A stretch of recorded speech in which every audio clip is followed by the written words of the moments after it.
अस्सलाम वालेकुम नाज़रीन, आवाज़ न्यूज़ सां गॾु आऊं आहियां बिशारत सुमरो ऐं आऊं आहियां संझा सैयद। हल्लासीं हेडलाइंस तरफ़।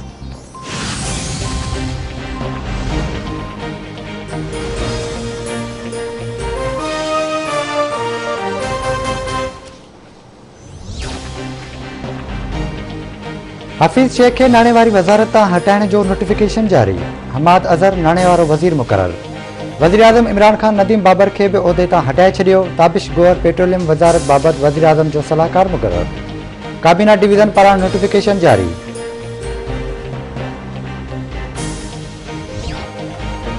सिंध जे वॾे वज़ीर जी सदारत हेठि पब्लिक हेल्थ खाते बाबति इजलास। सूबाई वज़ीर शबीर बजाराणी, चीफ सेक्रेटरी ऐं ॿियनि जी शिरकत। इजलास में मुख़्तलिफ़ मामलनि ते गौर। वॾे वज़ीर जी स्कीमूं वक़्त सिर मुकमल करण जी हिदायत।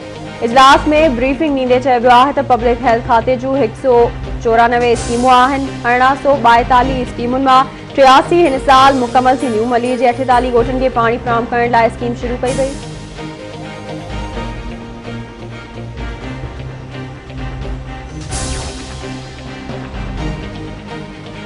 कराची जी एहतिसाब अदालत में आगा सिराज दुरानी ऐं ॿियनि ख़िलाफ़ आमदनी खां वधीक असासनि बाबति रेफरेंस ते ॿुधणी। सिंध असेंबली जो स्पीकर आगा सिराज दुरानी ऐं ॿिया एहतिसाब अदालत में पेश। नैब तरफ़ां रेफरेंस जो शाहिद बि अदालत में पेश थियो। जज जी मोकल सबबि ॿुधणी बिना कार्रवाई जे मुलतवी। अदालत ॿुधणी 26 अप्रैल ताईं मुलतवी करे छॾी। मुल्क में कोरोना वायरस जा माण्हुनि मथां हमला जारी। कोरोना वायरस वधीक 100 मरीज़नि जूं हयातियूं विड़काए वियो। फौतुनि जो अंग वधी 14,356 ताईं पहुतो। NCOC मूजिबि गुज़िरियल 24 कलाकनि दौरान 4,084 नवां केस ज़ाहिर। मुतासिरनि जो अंग वधी 6,63,200 ताईं पहुतो। 6,278 मरीज़ वायरस खे शिकस्त ॾेई सिहतयाब थी विया।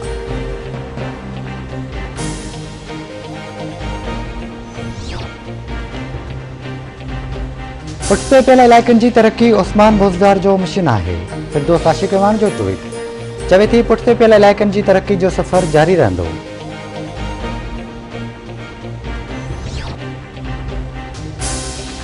कोटलालुए जो हादसे में वेन जी टक्कर में 6 शागिर्दनि जे फौत थियण जो। वेन मालिक समेत 3 ॼणनि मथां केस दाख़िल। केस में मुर्तज़ा कुबर, नावाद ऐं अल्ताफ़ कुबर नामज़द।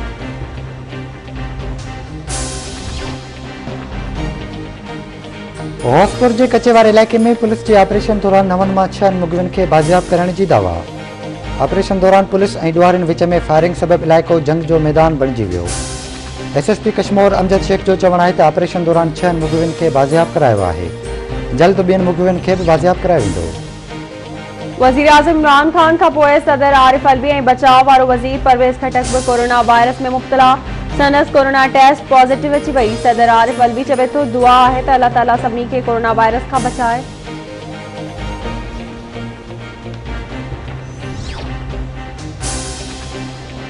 खानपुर वेझो ॻोठ रमज़ान महमून में घरू अणबणत तां जवाबदार रहीम बख्शर पंहिंजी नुंहुं सोनारी खे बंदूक जा फायर करे क़तल करे छॾियो। इतलाबाद पुलिस पहुची लाश खणाए अस्पताल मुंतक़िल कयो। पोस्टमार्टम खां पोइ लाश वारसनि हवाले।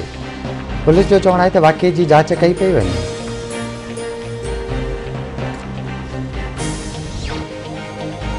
गडा वेझो मलीर नदी मां अणॼातल नौजवान जो तशद्दुद थियल लाश ठाहियो आहे। इतलाबाद पुलिस पहुची लाश खणाए अस्पताल मुंतक़िल कयो।